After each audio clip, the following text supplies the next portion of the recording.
Assalamualaikum warahmatullahi wabarakatuh. Selamat pagi Utat Komintan, masyarakat YouTube. Kembali lagi bersama saya Zumi Peputungan dalam channel Suara Totabuan dalam program Ngopi dan Mengurapak selama 5 menit.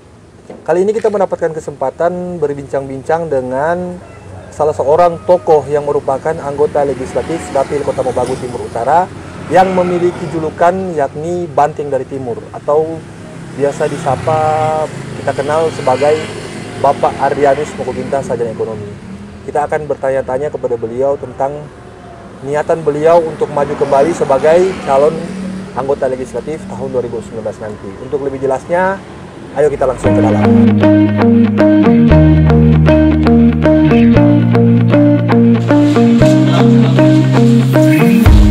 Can't see the stars, but we're reaching.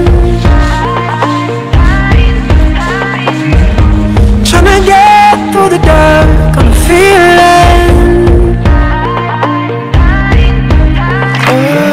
Lost our gravity.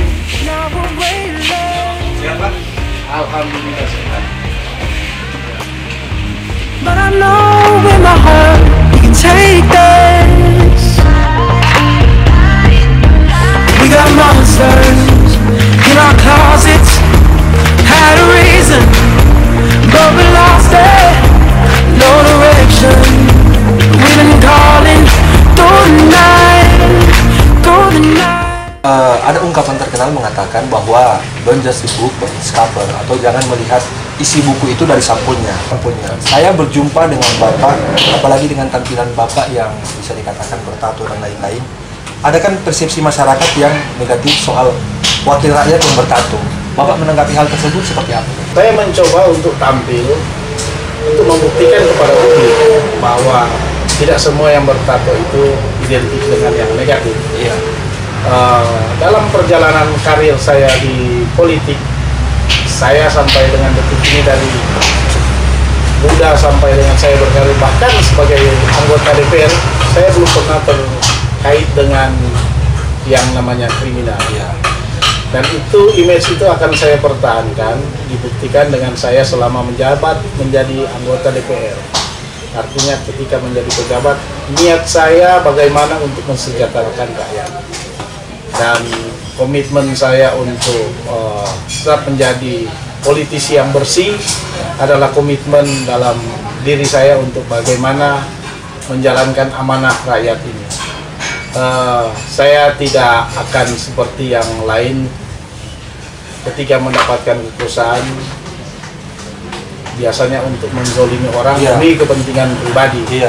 Tapi saya berusaha bagaimana saya menjadi wakil rakyat untuk selalu membantu berpihak kepada kepentingan rakyat.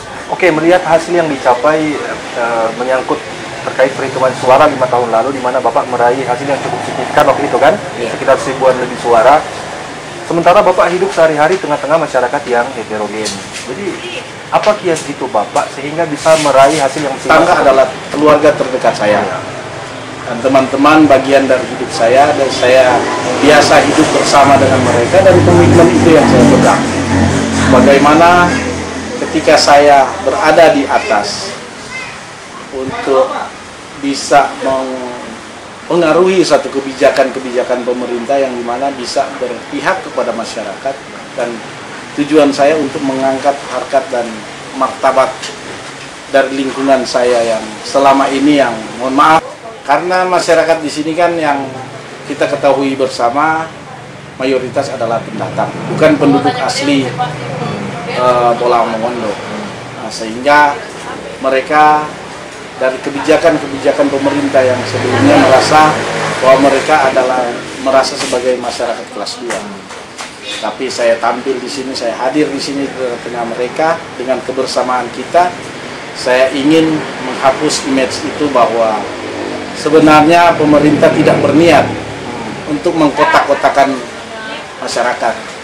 Cuman perlu ada satu corong atau satu power dari katakanlah anggota DPR atau pejabat-pejabat birokrat yang bisa mempengaruhi kebijakan-kebijakan pemerintah untuk mengangkat, menyeterahkan masyarakat-masyarakat yang ada di lingkungan sini untuk sejajar dengan masyarakat yang lain. Ini Pak, salah satu fungsi partai politik itu kan adalah kaderisasi kan.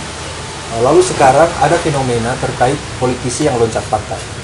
Bapak menanggapi itu seperti apa? Di PDI Perjuangan mulai dari pertama sebagai seorang satgas dari tahun 99 hingga saya masuk sebagai jajaran pengurus ranting, pengurus anak cabang, jadi secara berjenjang sampai pengurus dewan pimpinan cabang pun sempat saya tereliminasi atau saya cooling down dari jajaran struktural, tapi tetap saya mengangkat panji bendera PDI Perjuangan.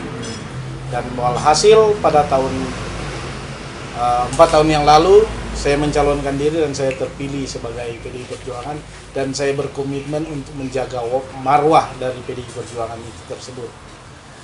Persoalan politisi dengan fenomena politisi loncat pagar ini menurut saya pertama persoalan ideologi yang mereka meragukan tentang mungkin mereka masuk ke partai tersebut hanya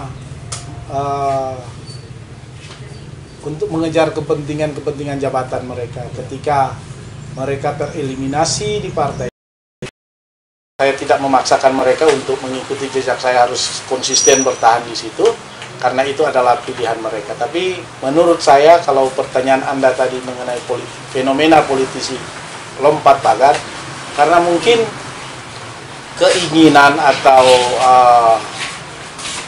apa yang mereka harapkan dari partai itu bisa dikatakan belum terwujud. Bisa dikatakan belum terwujud, sehingga mereka harus mencari partai yang lain untuk mengakomodir kepentingan mereka. Mungkin itu. Tapi kalau Bapak tetap konsisten dengan perjuangan ya? Kalau saya sampai NKRI ini bubar, insya Allah saya masih tetap dengan PDI Perjuangan. Terima kasih atas waktunya. Demikianlah perbincangan singkat kita dengan Banting dari Timur, Pak Adi Asmokulita, sarjana ekonomi. Yang saya tangkap inti perbincangan dengan beliau ini bahwa beliau merupakan seorang kader yang sangat matang baik secara organisasi maupun dalam mengemban amanah kemasyarakatan. Dan mungkin beliau memerlukan waktu 5 tahun lagi untuk menuntaskan program-program beliau yang mungkin belum terwujud di periode sebelumnya. Dan insya Allah saya mendoakan semoga segala niat dan tujuan Bapak bisa tercapai. Panjang umur perjuangan. Terima kasih. Merdeka! Merdeka!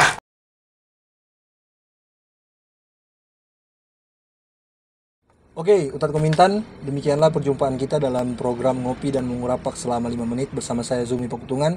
Bagi teman-teman yang ingin menghubungi kami, silakan hubungi di kontak person di bawah ini. Jangan lupa like, comment, and subscribe. Wassalamualaikum warahmatullahi wabarakatuh. Syukur ma'antum. Wakil rakyat bukan paduan suara.